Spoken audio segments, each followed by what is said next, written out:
humanist perspective presented by the New Orleans Secular Humanist Association, following our few principles of humanism. We're committed to the use of science and reason for understanding the universe and for solving human problems. We're skeptical of untested claims of knowledge, but we're open to new ideas. We are concerned with securing justice and fairness in society and in ending intolerance and discrimination. We are committed to the total separation of religion and government. We affirm humanism as a realistic alternative to the theologies of despair and the ideologies of violence. We reject the concept of an afterlife and believe in living a full and rewarding life here and now. We value and respect each individual's right to judge and lead their lives according to their own position, as long as it's respectful of other people, living in a free society. We hope you enjoy today's program and others in the weeks to follow. Hello again, folks. I'm Harry Greenberger. You know I host this show with regularity. I have a very special guest today. His name is Sidney Pulitzer. And Sidney was born in New Orleans, and he's a graduate of Newman School, so that makes Sidney a genuine New Orleanian, even though he is a graduate of Wharton School of Finance at the University of Pennsylvania. Sidney joined Wemco, a manufacturer of men's neckwear, and served there for 38 years in various executive capacities, including president, chairman, and chief executive officer. Sidney also continues as an adjunct professor of entrepreneurship in the Friedmans School of Business at Tulane University. He is also a business consultant on finance, marketing, and investing. He has written 3 books on economics and has just released his book entitled Repair Washington. Sidney, before and it's your new book that we're going to be talking about. But before we do that, give us some idea about what was in the other 3 books on economics. Were they textbooks for school, or what was that about? They were about investing. One was related to the likelihood in 1968-69 of gold going up. It was at $35, and the other 2 were on about inflation. And the gold was $35, not the book. Right, that's okay. right. And gold ultimately went up to about $850, went back down, and it's been up to around $1,900, and yes. Now it's down a bit again. But the timing then was perfect. And the second book was about inflation. The third book was about military preparedness. Uh-huh. And this book, Repair Washington, this took me over 8 years to write research and put together, and it was released last June. Uh-huh. And I'm very pleased with the amount of sales, and whatever money I make on this book is going to be used to try to achieve what the book is all about, and that's to repair Washington. Okay, so your book, Repair Washington, says practical legislation for a constitutional convention. Now, we are looking at a very large and important subject here, and you and I have agreed that there's enough material here that we think our audience would be interested in, that we're going to do 2 half-hour programs about your book. And so this is part 1. All right. And so, Harry, I want to thank you for having me. I very much appreciate it. Well, I'm looking forward to hearing what you have to tell us. Well, so you're saying Repair Washington. Is Washington broken? I think most Americans believe it's broken. What's happened is that things have changed since the time the Constitution was written. The time the Constitution was written, about the 1870s, the life expectancy at that time was 46. And today it's 79 at birth. So the Founding Fathers didn't conceive of the idea that people would live to be 79.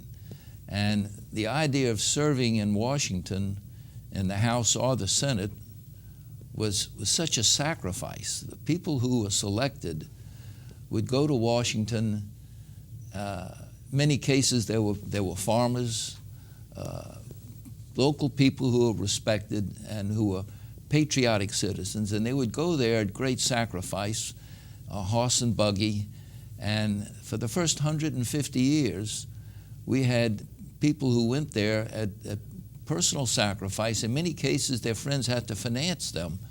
Otherwise, they would have gone bankrupt.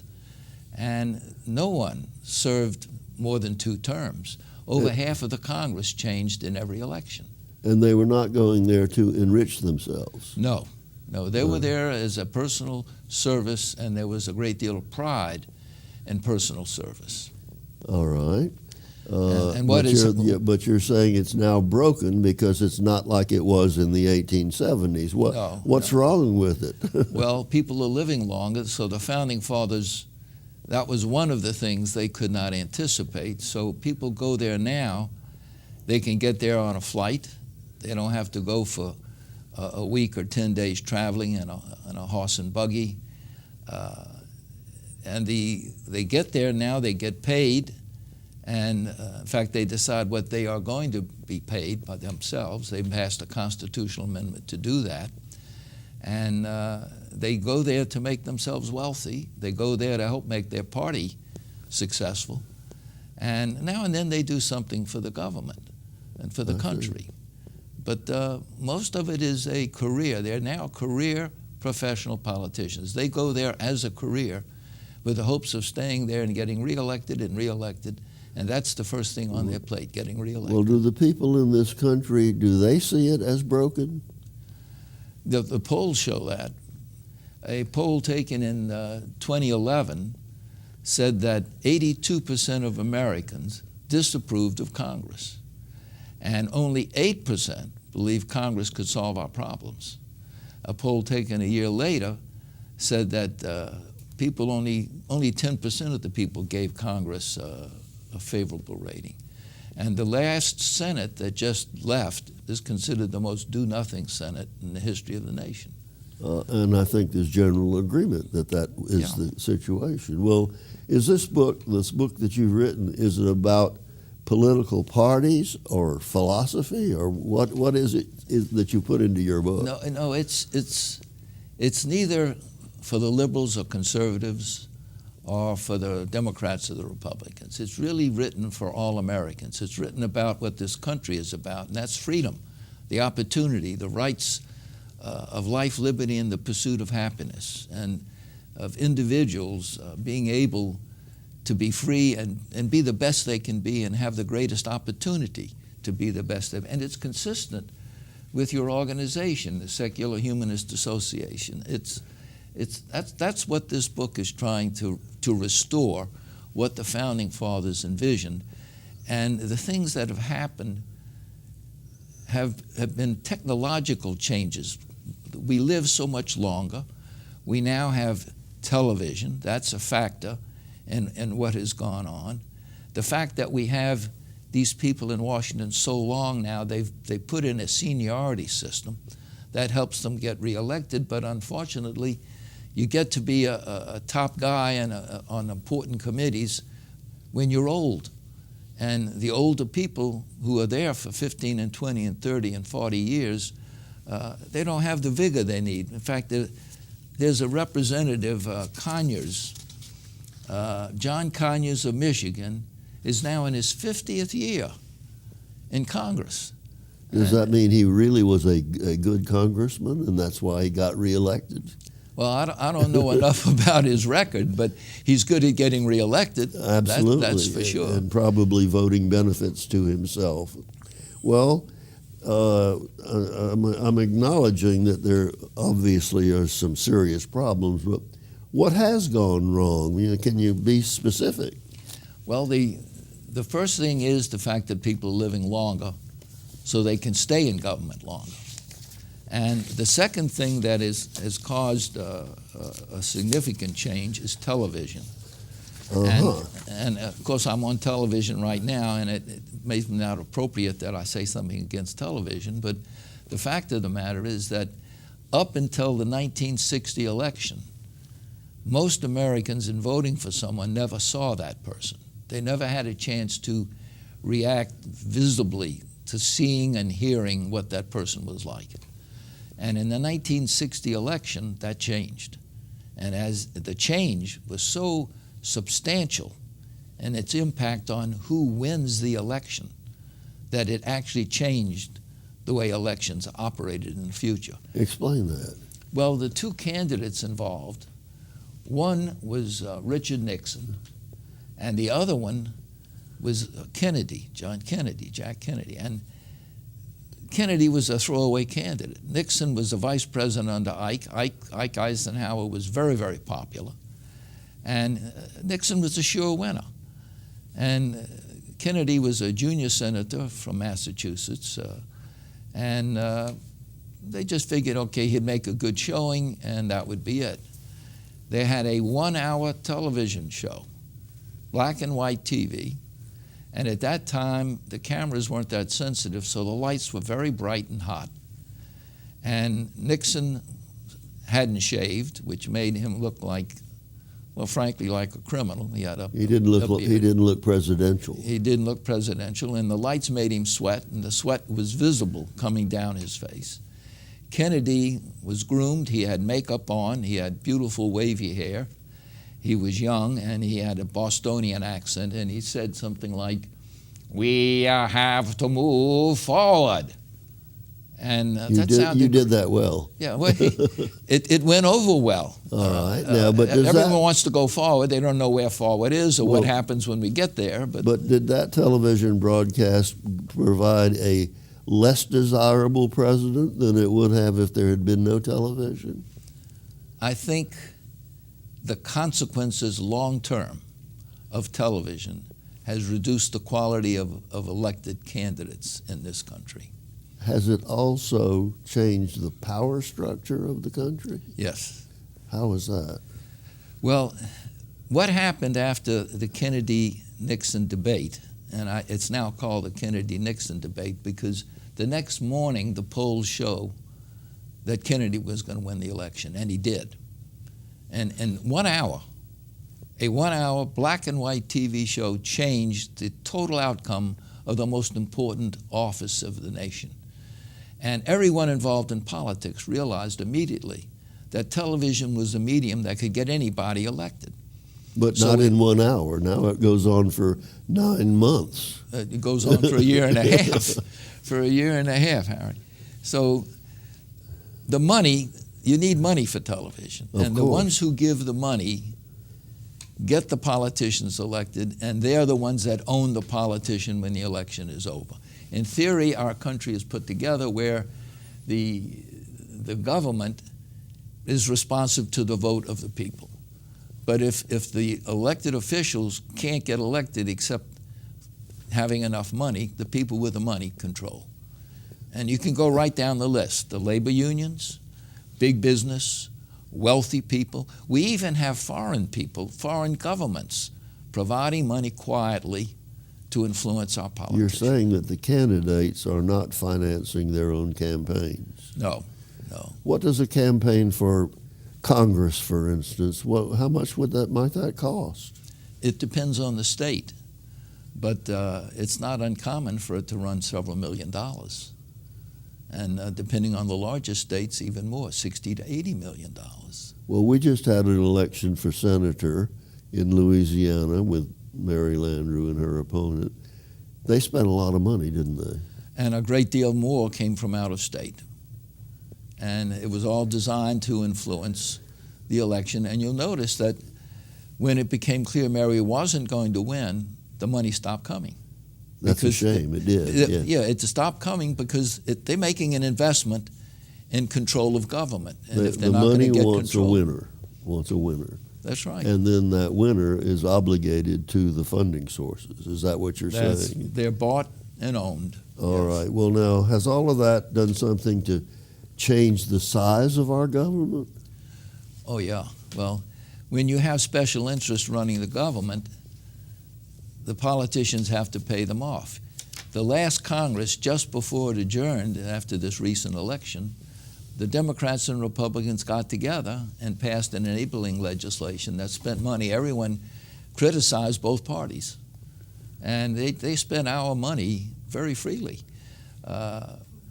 Milton Friedman won a Nobel Prize in economics.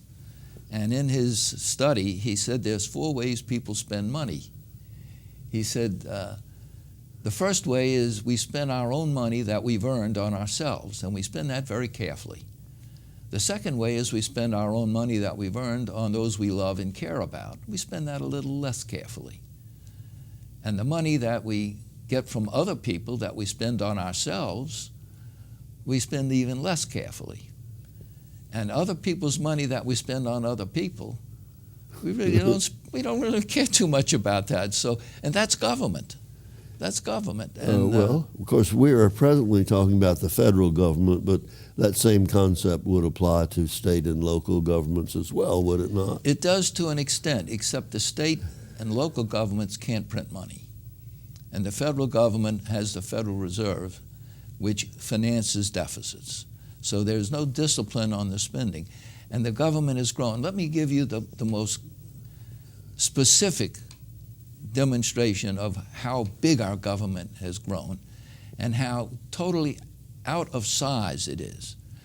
World War II was a global conflagration. Millions and millions of people were killed. The United States got into the war in 1940-41, and in 4.5 years, with the total effort on our nation, we won that war. And no one can doubt that American resources, American youth and strength and blood won that war. Yes. And I was a youngster. It was a total war. Everyone was committed to it. And our government at that time had a cabinet of 10 people plus the vice president. And we won the war. Today, and we're not in a global conflagration again, today our cabinet is 33 plus the vice president. So our government... 33 cabinet positions? 33 cabinet positions. Okay. It's over tripled. It's over tripled.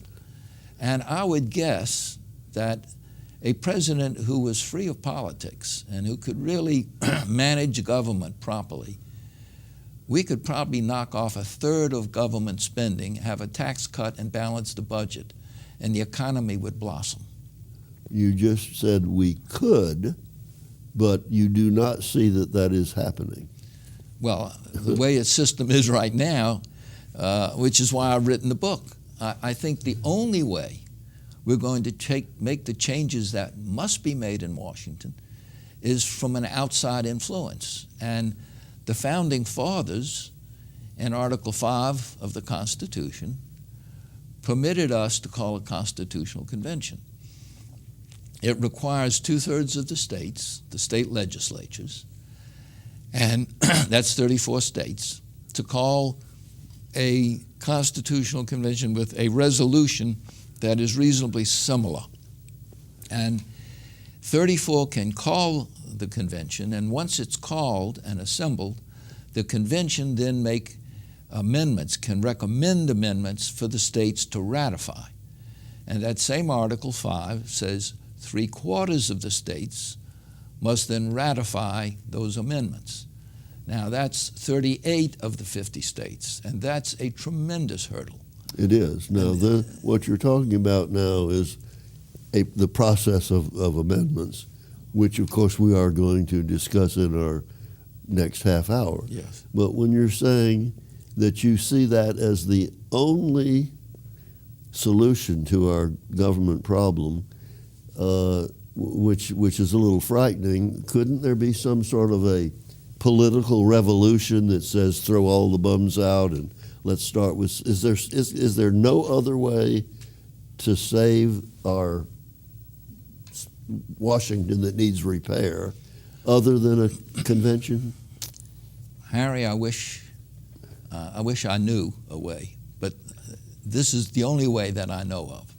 I don't see Congress changing. I don't see the structural way the seniority system, the election system changing.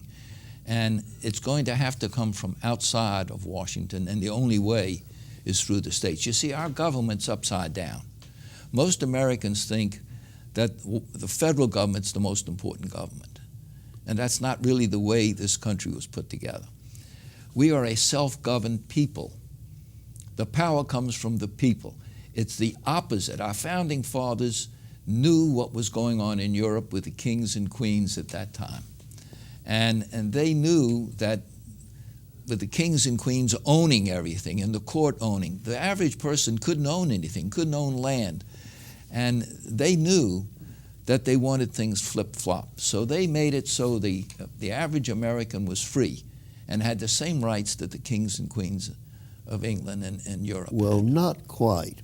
Now, this country was formed as we pledge allegiance to the republic. That's correct. It was not a democracy. It was not formed, and people were not all treated equal. Women couldn't vote, and there was slavery. We were not a democracy. We were a republic, right? That's correct, yes. Through these years, these generations and decades, we appear now to be a democracy. Do you see it that way? I think we've evolved a little past the democracy.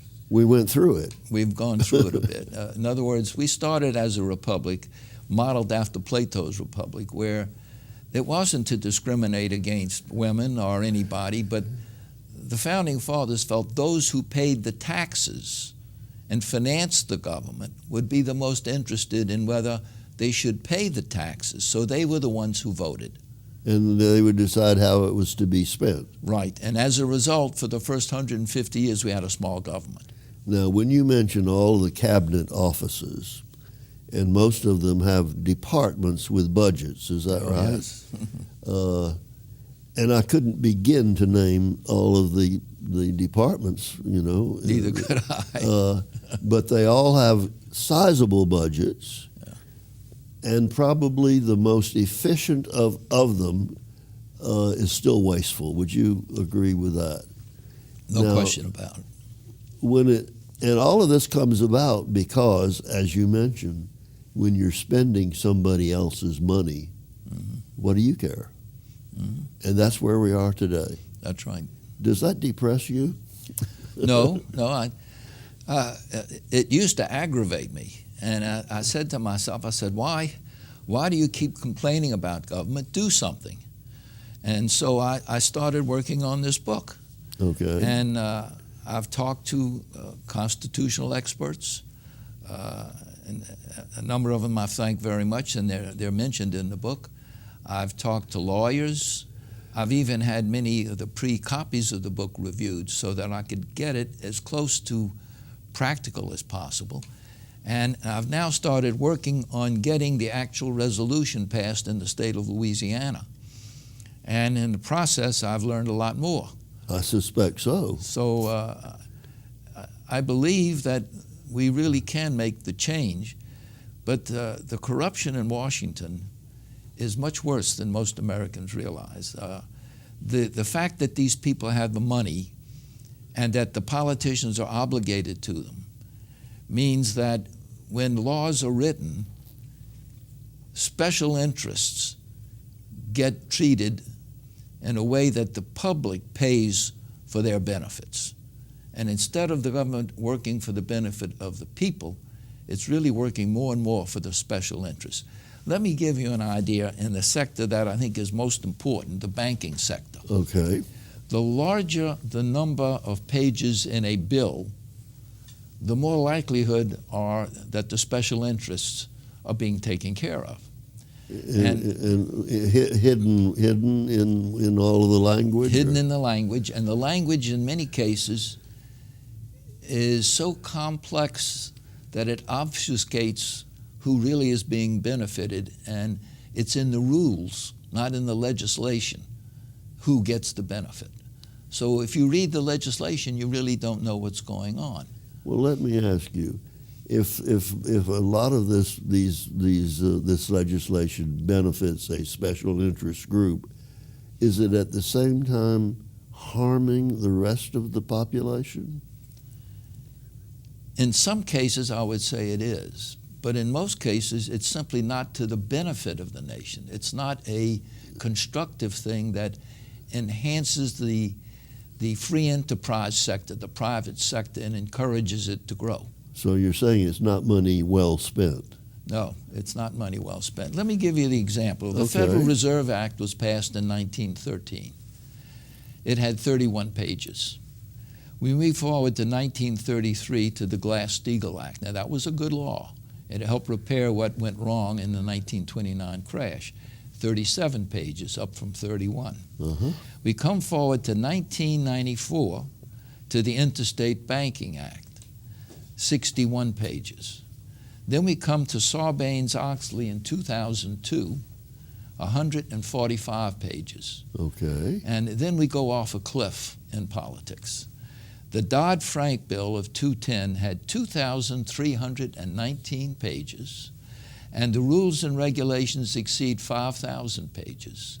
And in the last few months, some of the teeth in that bill that would have controlled the ability of our banking system to do speculation with derivatives was watered down. And are you saying that our representatives and senators who have to vote on those bills read all 5,000 pages?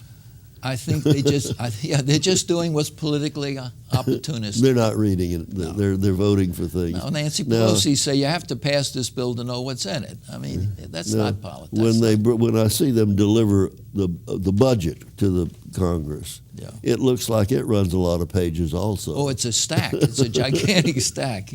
You're absolutely Well, right. Sidney, we just almost at the end of this half hour, which goes very rapidly.